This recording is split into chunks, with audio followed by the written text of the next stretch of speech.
Un seul regard peut renverser un système entier. Plongez dans l'histoire d'Élise Moreau, où la vérité défie l'injustice. La salle d'audience numéro 3 de Charleston vibrait d'un silence pesant, comme une toile tendue prête à se déchirer. Les ventilateurs au plafond tournaient paresseusement, brassant un air tiède chargé de murmures étouffés. Sous la lumière blafarde des néons, chaque regard semblait peser une tonne. Les vieux murs de briques rouges absorbaient les chuchotements, mais la tension, elle, flottait librement, palpable, comme une brume épaisse. Paul Delacroix se tenait près de l'entrée, bras croisés, son uniforme de policier impeccable. Les boutons de sa chemise brillaient sous la lumière froide, chaque pli repassé au cordeau. Ses yeux, d'un bleu glacé, balayaient la salle comme un gardien de prison comptant ses détenus. Trop d'inconnus, trop de regards qui le fixaient, comme s'il était le problème. Il n'aimait pas ça. Ces gens ne connaissaient pas les règles, ne savaient pas rester à leur place.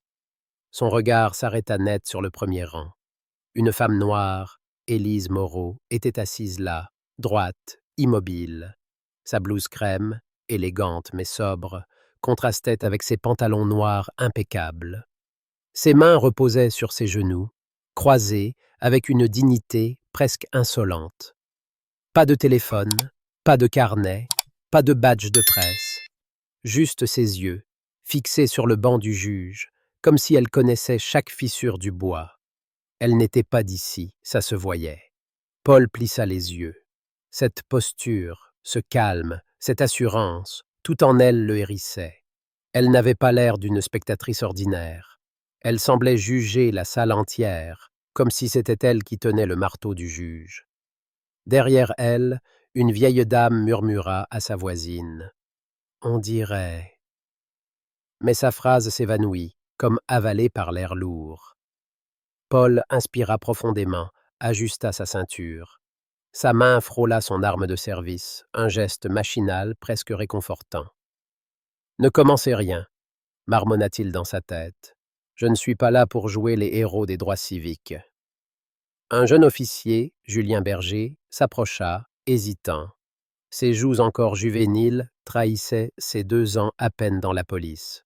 « Cette femme là-bas, chuchota-t-il, elle est là depuis le début. Vous savez qui c'est » Paul ne répondit pas. Ses lèvres se tordirent en un rictus. « Je vais m'en occuper. » Ses pas résonnèrent sur le carrelage, lourds, comme des clous enfoncés dans un cercueil. Chaque pas rapprochait sa silhouette massive de la femme assise. Les néons projetaient son ombre sur Élise, comme si même son ombre avait le pouvoir de la faire plier. Elle ne bougea pas. Dos droit, jambes croisées, regard fixe. Ce calme, cette immobilité, c'était une provocation. Paul sentit une chaleur monter dans sa nuque. « Vous pensez que c'est un cirque ici » grogna-t-il, chaque mot tranchant comme une lame. « Levez-vous, dehors, maintenant !»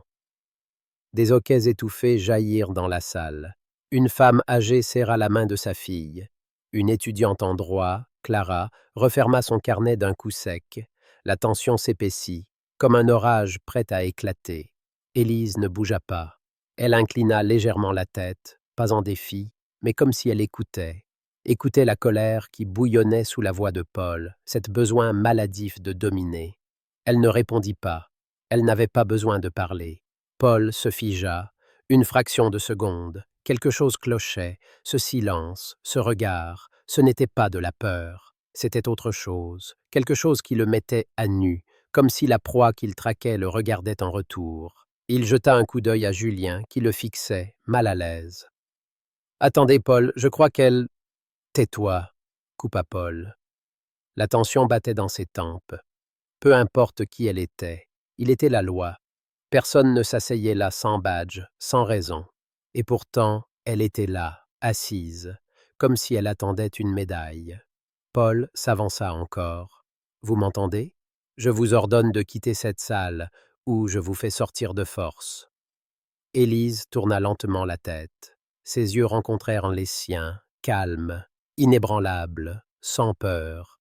Pas de supplication, juste une vérité silencieuse.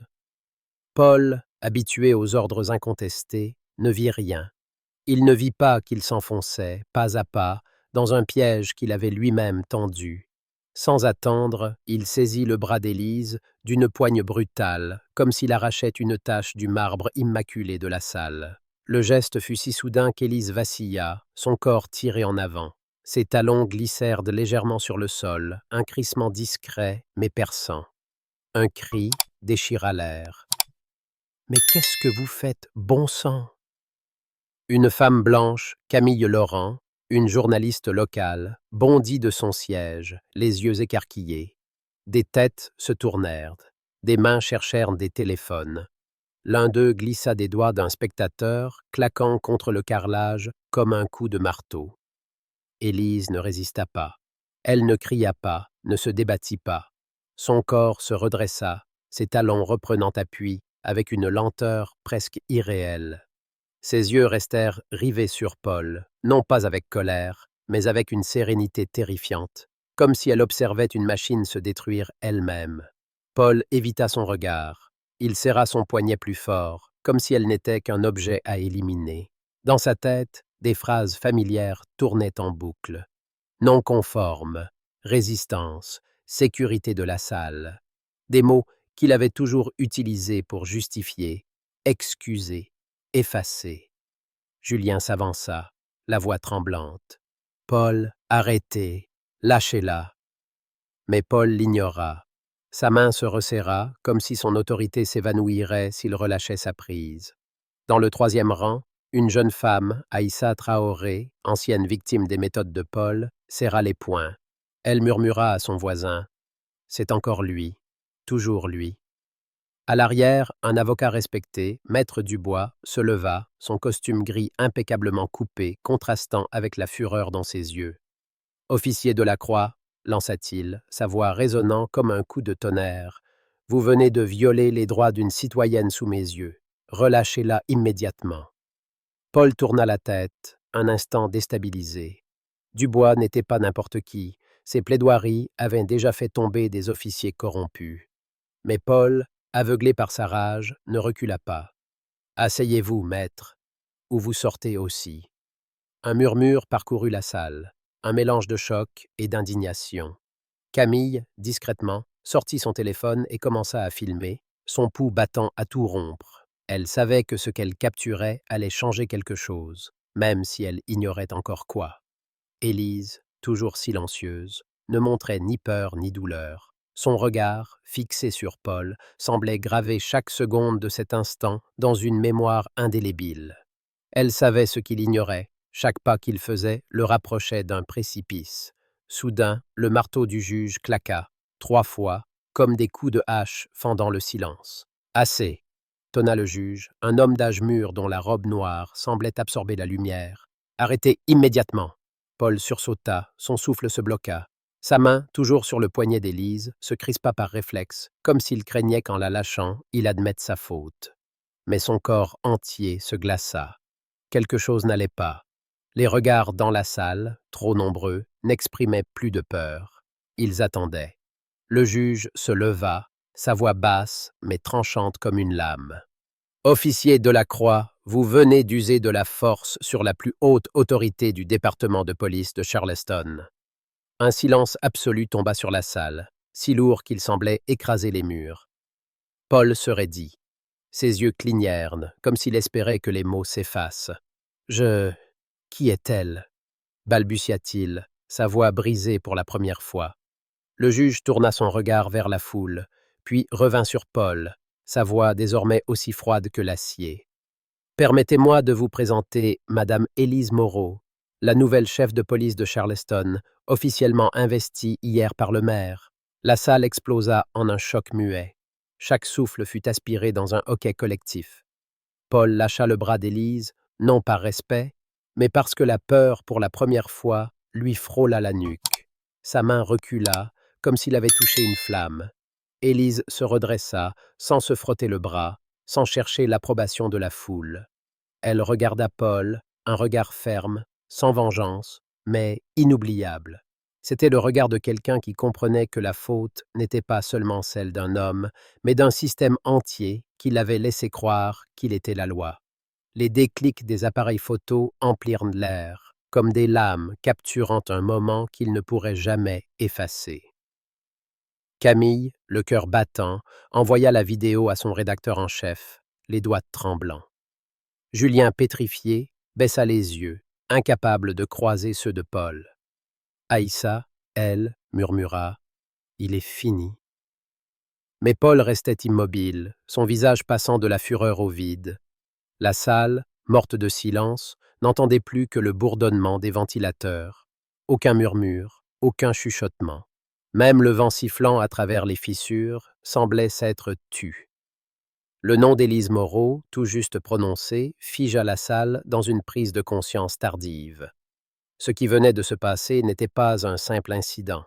C'était une humiliation publique de la justice.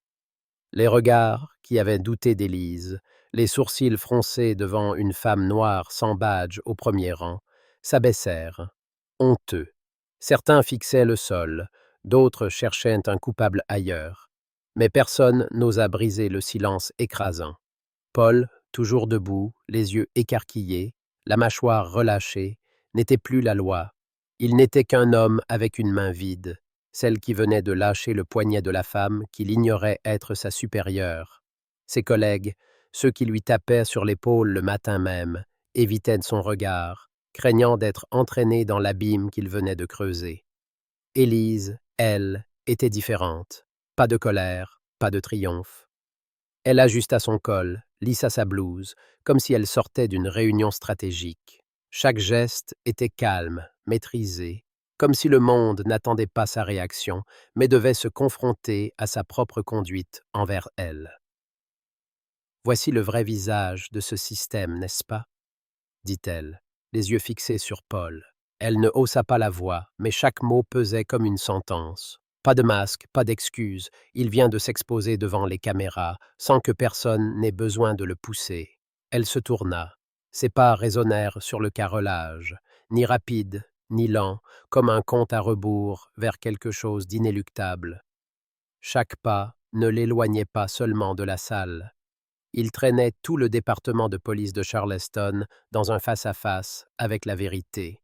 La foule, encore sous le choc, leva des téléphones, non pour filmer une femme noire humiliée, mais une chef de police outragée, marchant avec une présence qui n'avait besoin d'aucune validation. Clara, l'étudiante en droit, murmura « Je n'ai jamais vu quelqu'un partir et faire taire une salle comme ça. » Son amie acquiesça. Parce qu'elle n'a rien à prouver. La vérité l'a déjà fait.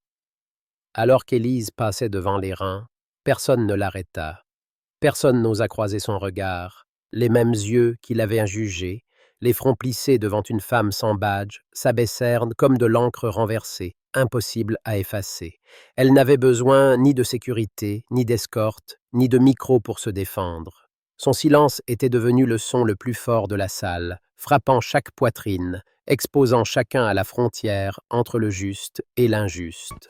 Paul, autrefois fier gardien de l'ordre, restait figé. Plus d'ordres à donner, plus personne pour écouter. Il avait cru que le pouvoir venait de l'arme, de la voix, du dossier. Mais face à Élise, il comprit enfin. Le vrai pouvoir ne crie pas, ne menace pas, ne traîne personne dehors. Il suffit d'être là. Élise s'arrêta une seule fois, près de la porte. Elle se retourna, non pour regarder Paul, mais pour embrasser du regard le système tremblant derrière le banc de bois usé. Juge, greffier, avocat, officier, tous exposés sous son regard.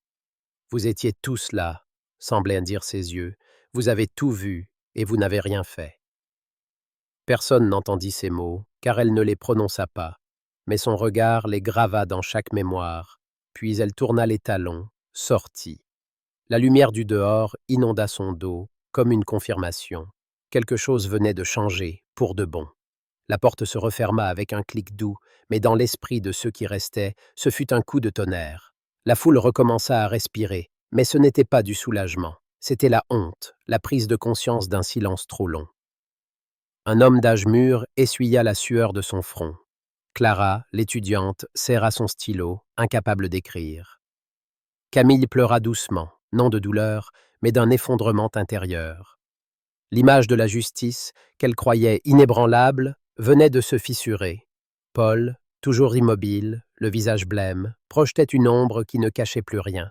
Il avait choisi le mauvais combat, et pire, il avait représenté un système qui venait de se condamner par sa propre folie.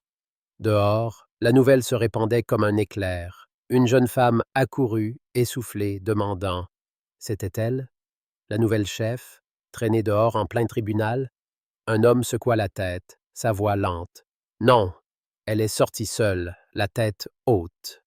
Personne n'a osé la toucher. » Sur les réseaux, la vidéo de Camille commençait à circuler. Paul, tirant Élise, criant « Dehors, maintenant !» Ces images, jetées en pâture, portaient déjà des légendes tremblantes. Voici comment Charleston accueille sa nouvelle chef de police. Les premiers commentaires affluaient, et cette fois, personne ne pouvait les effacer.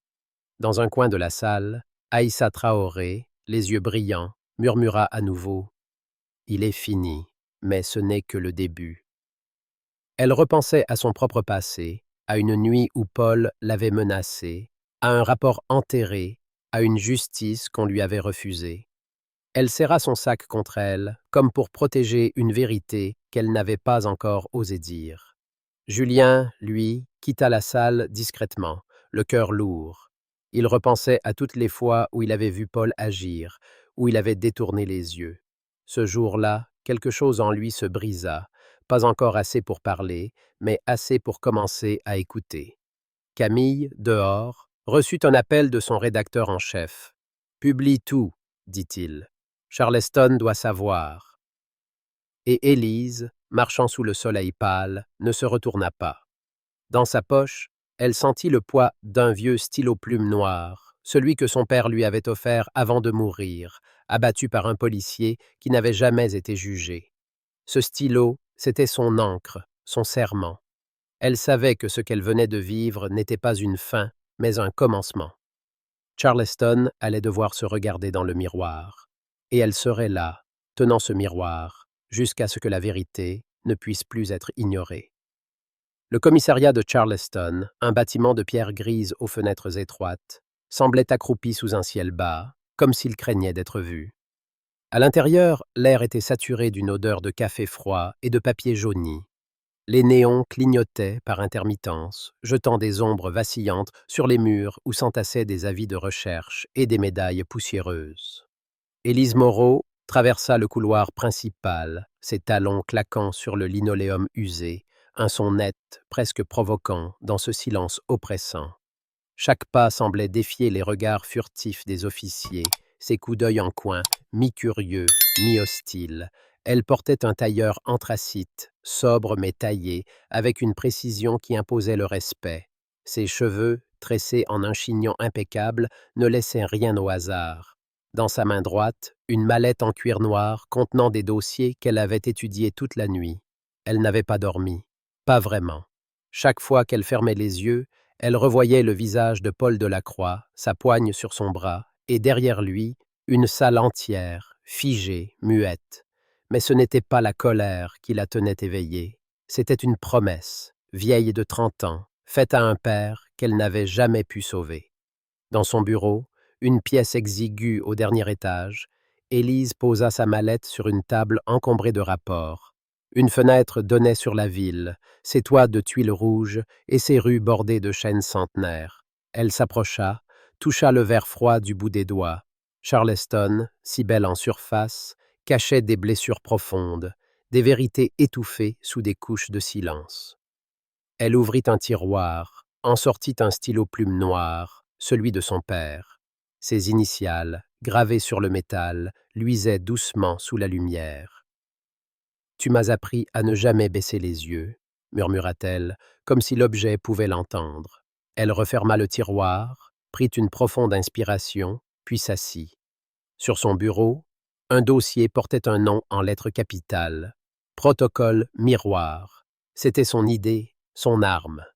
Une enquête interne pour rouvrir les affaires classées sans suite, celles où des noms comme Malik Sow où Nathan Diallo avait été rayé d'un trait de plume, comme s'il n'avait jamais existé.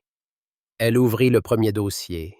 Une photo de Malik, un garçon de 19 ans, sourire timide, yeux pleins de rêves, mort dans une ruelle, un rapport d'autopsie bâclé, un officier, Paul Delacroix, blanchi en moins d'une semaine. Élise sentit une chaleur monter dans sa poitrine, pas de la rage, mais une détermination froide, implacable. Au rez-de-chaussée, Paul Delacroix était dans la salle de pause, une tasse de café à la main, entouré de quelques collègues. Sa voix, rauque mais autoritaire, emplissait l'espace. « Elle ne tiendra pas un mois, lâcha-t-il, un sourire en coin. Une chef de police? Elle? Elle n'a pas grandi ici. Elle ne sait pas comment ça marche. » Les autres rirent, mais leur rire sonnait faux, nerveux. La vidéo de l'incident au tribunal, tournée par Camille Laurent, tournait en boucle sur les réseaux. Paul, tirant Élise, criant comme un tyran, était devenu un symbole, pas celui qu'il espérait. Les officiers autour de lui évitaient son regard, leurs doigts jouant avec leurs tasses. L'un d'eux, un homme trapu nommé Thierry, haussa les épaules. « Elle a le maire derrière elle, et la presse. T'as vu l'article de cette journaliste ?» Paul serra sa tasse si fort que ses phalanges blanchirent. « Une gamine avec un téléphone, » grogna-t-il. « Ça passera. Ça passe toujours. » Mais ces mots manquaient de conviction. Il sentait, pour la première fois, un vide sous ses pieds, comme si le sol qu'il croyait solide s'effritait. Dans un café à 2 rues de là, Camille Laurent tapait frénétiquement sur son ordinateur portable. Ses lunettes glissaient sur son nez, ses cheveux blonds attachés en un chignon désordonné. Autour d'elle, des étudiants discutaient, des tasses cliquetaient, mais elle n'entendait rien. Son article, publié la veille, avait déjà des milliers de partages. Charleston, quand la justice traîne sa propre chef dehors. Les mots dansaient sur son écran, mais elle n'était pas satisfaite. Elle voulait creuser plus loin, donner un visage aux victimes, pas seulement à Élise. Elle ouvrit un fichier intitulé « Dossier suspect ».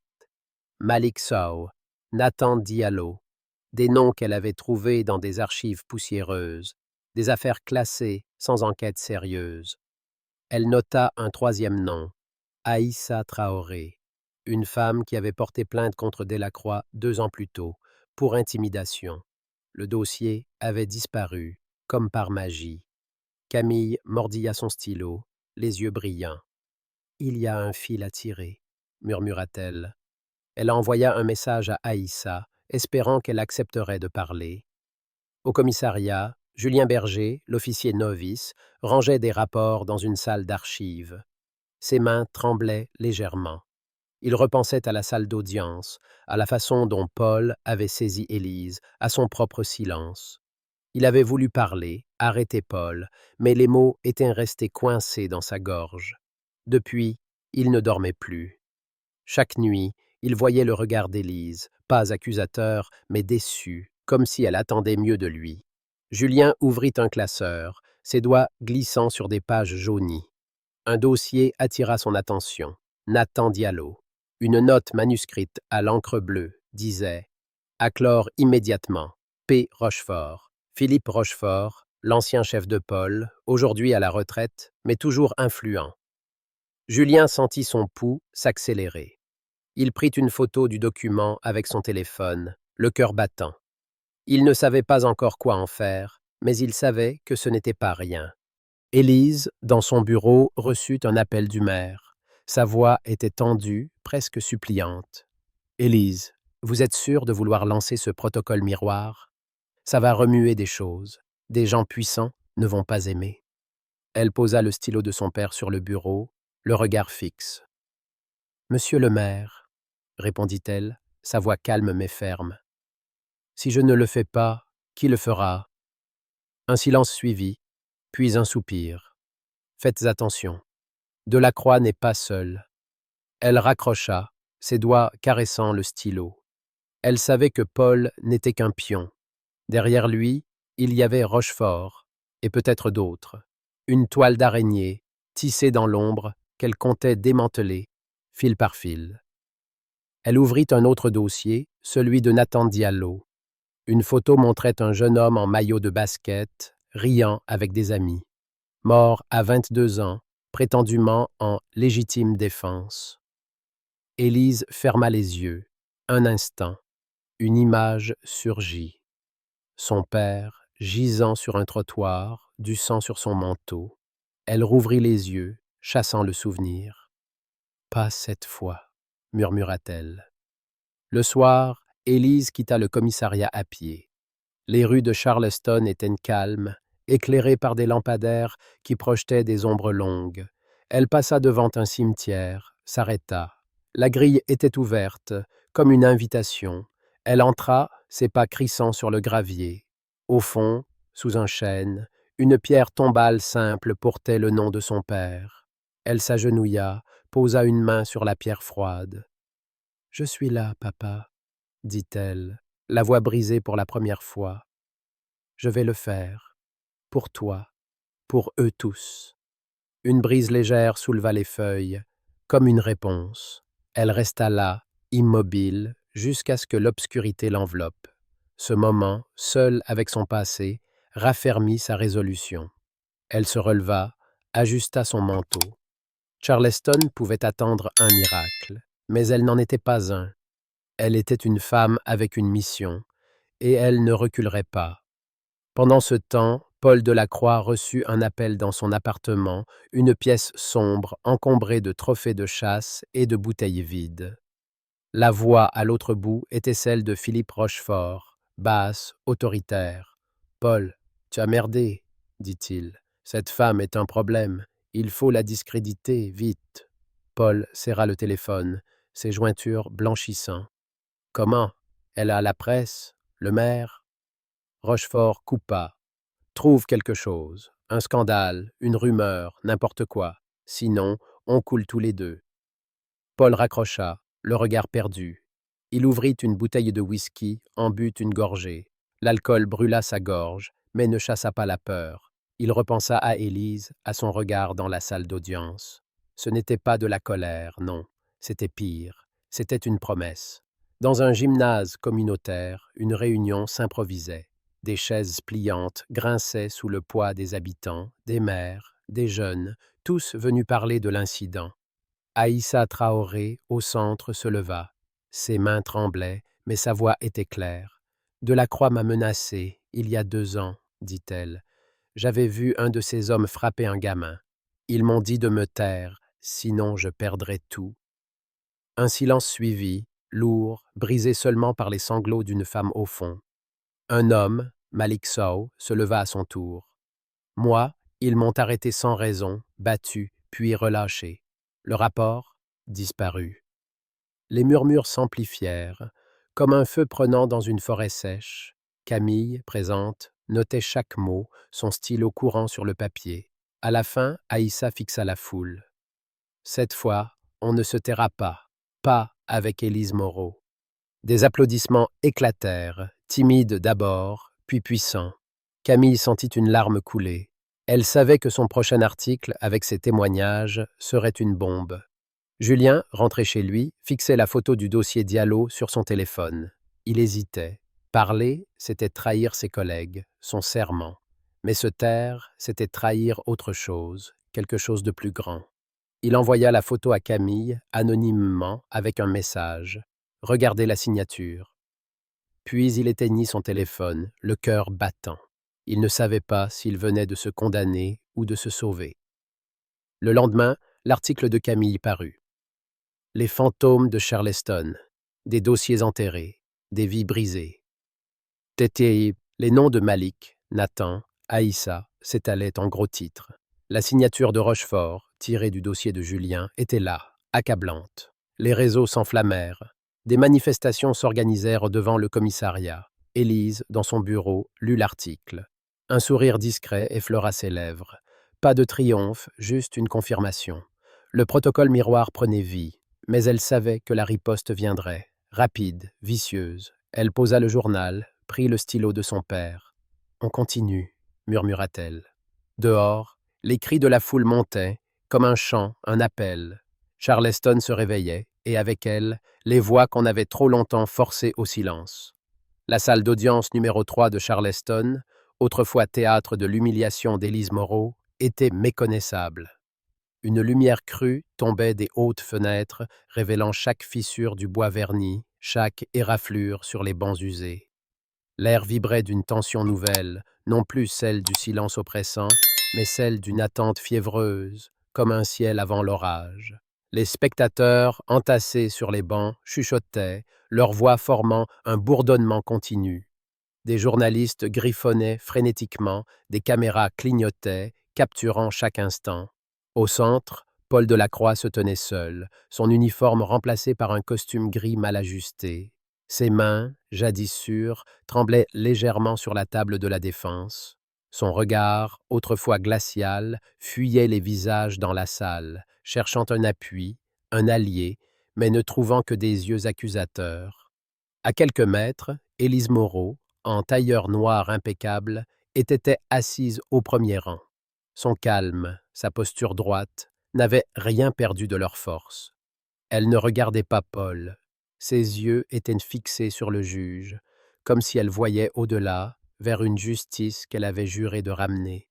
Dans sa poche, le stylo-plume de son père pesait, un rappel constant de pourquoi elle était là. Le procès de Paul Delacroix avait commencé 3 semaines après l'article de Camille Laurent, celui qui avait déchiré le voile sur les abus du commissariat. Les témoignages s'étaient accumulés, implacables, comme des pierres entassées sur une tombe. Malik Sow, le premier à parler, monta à la barre. Sa voix, d'abord hésitante, gagna en force. « Ils m'ont battu, » dit-il, ses yeux sombres balayant la salle. Delacroix était là. Il a ri. Il m'a dit que personne ne me croirait.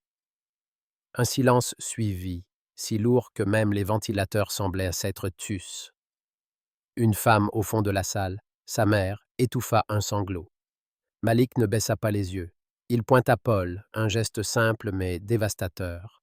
« Vous avez cru que j'oublierais, mais je suis là. » Paul, immobile, fixait la table, ses lèvres pincées. Son avocat, un homme nerveux en costume trop cher, griffonnait des notes, évitant le regard de son client. À l'arrière, Camille Laurent, carnet en main, notait chaque mot, son cœur battant. Elle savait que ce procès n'était pas seulement celui d'un homme, mais d'un système entier. Nathan Diallo suivit. Plus jeune, plus frêle, il parlait bas, mais chaque mot portait. « J'avais 22 ans, murmura-t-il. J'ai couru parce que j'avais peur. Ils m'ont tiré dessus. Delacroix a écrit que j'étais armé. Ce n'était pas vrai. » Il sortit une photo froissée, celle de lui en maillot de basket, riant avec des amis. C'était moi, avant. La salle retint son souffle. Le juge, un homme aux tempes grises, ajusta ses lunettes, son visage impassible, mais ses yeux trahissant une émotion contenue. Nathan posa la photo sur la barre, comme une offrande. « Je veux que vous sachiez qui j'étais. » Paul, pour la première fois, releva la tête. Ses yeux croisèrent ceux de Nathan, mais il détourna vite le regard, comme brûlé. Élise, au premier rang, sentit une chaleur dans sa poitrine. Pas de la colère, mais une reconnaissance. Ses voix, si longtemps étouffées, brisaient enfin les murs du silence. Aïssa Traoré fut la suivante. Son témoignage, livré avec une dignité féroce, fit trembler la salle. « Delacroix m'a menacé, dit-elle, sa voix claire comme un glas. J'avais vu un de ces hommes frapper un gamin. Il m'a dit que si je parlais, je perdrais mon travail, ma maison, tout. » Elle fixa Paul, sans ciller. « Vous pensiez que je me tairais. Vous aviez tort. » Des murmures parcoururent la salle, un mélange de choc et d'admiration. Aïssa tourna son regard vers Élise, un instant, un échange silencieux. Élise inclina légèrement la tête, un geste discret mais chargé de respect. Aïssa, en quittant la barre, passa près de Paul. « Votre temps est fini, » murmura-t-elle, assez bas pour que lui seul entende. Paul serra les poings, mais ne répondit pas. Il n'avait plus de mots, plus de pouvoir. Julien Berger, l'officier novice, fut le coup de grâce. Son témoignage, inattendu, fit basculer la salle dans un silence absolu. Il monta à la barre, son uniforme froissé, ses joues pâles. « J'ai vu Delacroix mentir, » dit-il, sa voix tremblante mais résolue. « J'ai vu des rapports falsifiés, des preuves détruites. J'ai fermé les yeux parce que j'avais peur. mais je ne peux plus. Il sortit une feuille, la photo du dossier Diallo qu'il avait envoyé à Camille. Ça vient de Philippe Rochefort. Il ordonnait de clore l'affaire. Ah, ça m'a... Un hoquet collectif traversa la salle. Rochefort, l'ancien chef de Paul, était dans l'ombre, mais son nom pesait comme une accusation. Julien regarda Élise, comme pour chercher un pardon. Elle lui rendit un regard ferme, non pas de jugement, mais de gratitude. Julien, en descendant, croisa le regard de Paul. Pour la première fois, il ne baissa pas les yeux. Le lendemain, une lettre anonyme arriva au bureau d'Élise. L'écriture, maladroite, portait la signature d'un ancien collègue de Rochefort. « Il a tout orchestré », disait-elle. Les dossiers, les menaces, il protégeait Delacroix, mais il y a plus encore. Regardez le dossier Moreau. Élise sentit son souffle se couper. Moreau, son père. Elle ouvrit le dossier de son père, un homme abattu 30 ans plus tôt, une affaire classée comme usage légitime de la force. Une note, en marge, portait l'écriture de Rochefort. À oublier. Élise ferma les yeux, le stylo de son père dans sa main. Une image surgit. Son père, souriant, lui apprenant à écrire son nom. Elle rouvrit les yeux, la gorge serrée. Elle demanda la réouverture officielle du dossier, son premier acte en tant que chef après le procès. Le verdict tomba une semaine plus tard. Paul Delacroix fut condamné à 15 ans. Rochefort, arrêté le lendemain, attendait son propre procès. La salle éclata, non pas en cris, mais en un soupir collectif, comme si Charleston exhalait enfin. Élise quitta le tribunal sous un ciel clair. Une foule l'attendait dehors, des mères, des jeunes, des inconnus tenant des pancartes. « Justice pour Malik. Merci, Élise. » Elle s'arrêta, touchée mais non surprise. Elle avait toujours su que ce n'était pas pour elle, mais pour eux. Le soir, une cérémonie eut lieu dans une église baptiste, un lieu de pierre et de vitrail où la communauté s'envolait. Élise monta à la tribune, le stylo de son père dans sa poche. « Le protocole miroir n'est pas fini, dit-elle, sa voix résonnant sous les voûtes. Nous avons forcé un miroir devant la maison, mais il faut continuer à regarder. » La foule l'écoutait, suspendue à ces mots. « Nous ne sommes pas seulement ici pour juger les coupables. Nous sommes ici pour construire une justice qui n'a pas besoin d'héros. » Des applaudissements éclatèrent, non? Lents d'abord, puis puissants comme un chant. Camille, au fond, pleurait doucement, son carnet fermé. Malik, Nathan, Aïssa, Julien étaient là, leurs visages illuminés par la lumière des vitraux. Dehors, la nouvelle se répandait. D'autres villes, inspirées par le protocole miroir, lançaient leurs propres enquêtes. Charleston, si belle, n'était plus seulement une ville. Elle était un symbole, un cri, un miroir tendu au monde. Élise, en rentrant chez elle, passa devant la tombe de son père. Elle s'arrêta, posa une main sur la pierre. « On l'a fait, papa, » murmura-t-elle. « Et on continue, » dit-elle, sorridant. Elle se releva, son ombre s'étendant sous la lune, non pas comme une ombre, mais comme une lumière. L'histoire d'Élise Moreau, déroulée à travers 3 chapitres d'une intensité rare, est bien plus qu'un simple récit de lutte contre l'injustice. C'est une méditation profonde sur le courage, la mémoire collective et la responsabilité individuelle, des thèmes qui s'inscrivent dans une sensibilité française où l'introspection se marie à l'engagement social. En suivant Élise, une femme noire confrontée à un système oppressif, nous sommes invités à interroger non seulement les failles d'une société, mais aussi les nôtres, celles enfouies dans nos silences, nos hésitations, nos compromis. Cette histoire, bien que située à Charleston, transcende son cadre pour toucher à l'universel, nous rappelant notre rôle dans la construction d'un monde plus équitable. À travers une lecture française où la quête de vérité et la réflexion éthique occupent une place centrale, elle offre des leçons précieuses pour nos vies quotidiennes.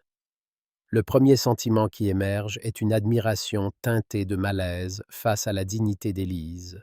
Lorsqu'elle est humiliée par Paul Delacroix dans la salle d'audience, son calme n'est pas une soumission, mais une force stoïcienne, rappelant des figures comme Montaigne ou Camus, qui prenaient la maîtrise de soi face à l'adversité.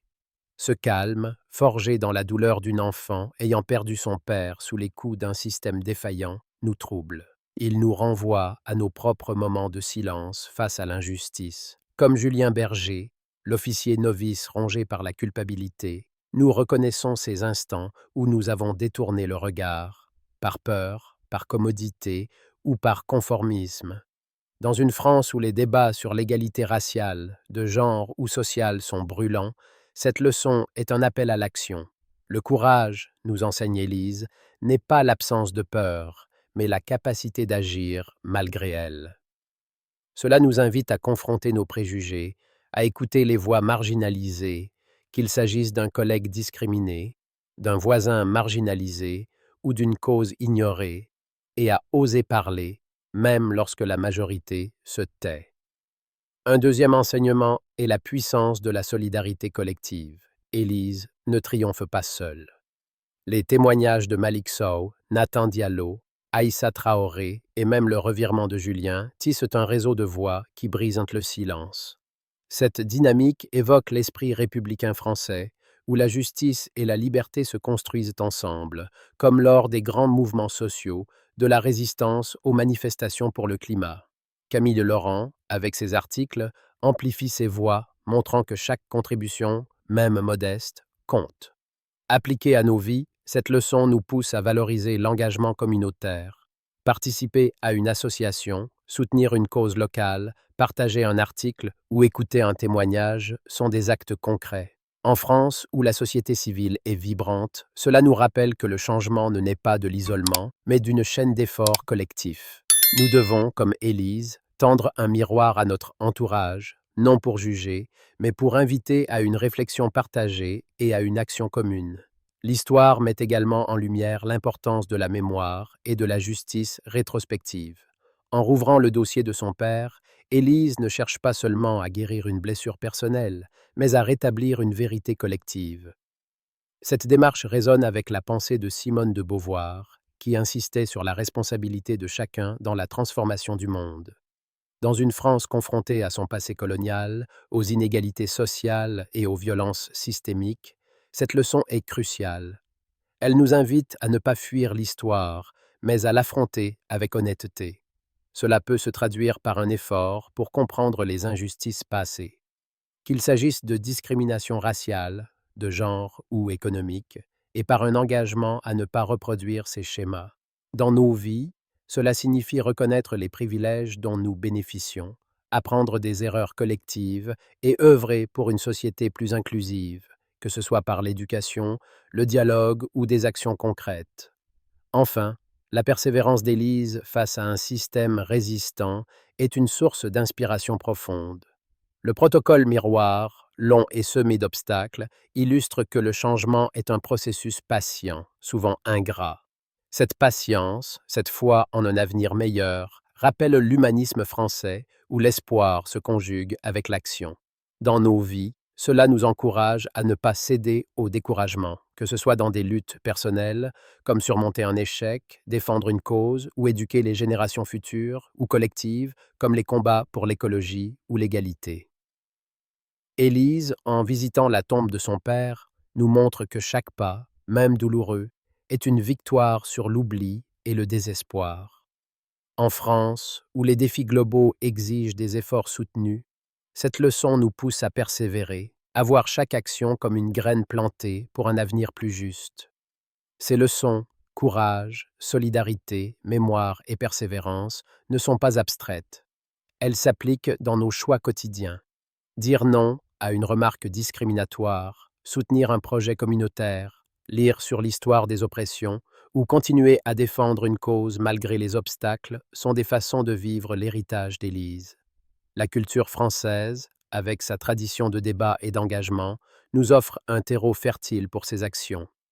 Mais elles exigent de nous une honnêteté brutale. Sommes-nous prêts à regarder dans le miroir qu'Élise nous tend?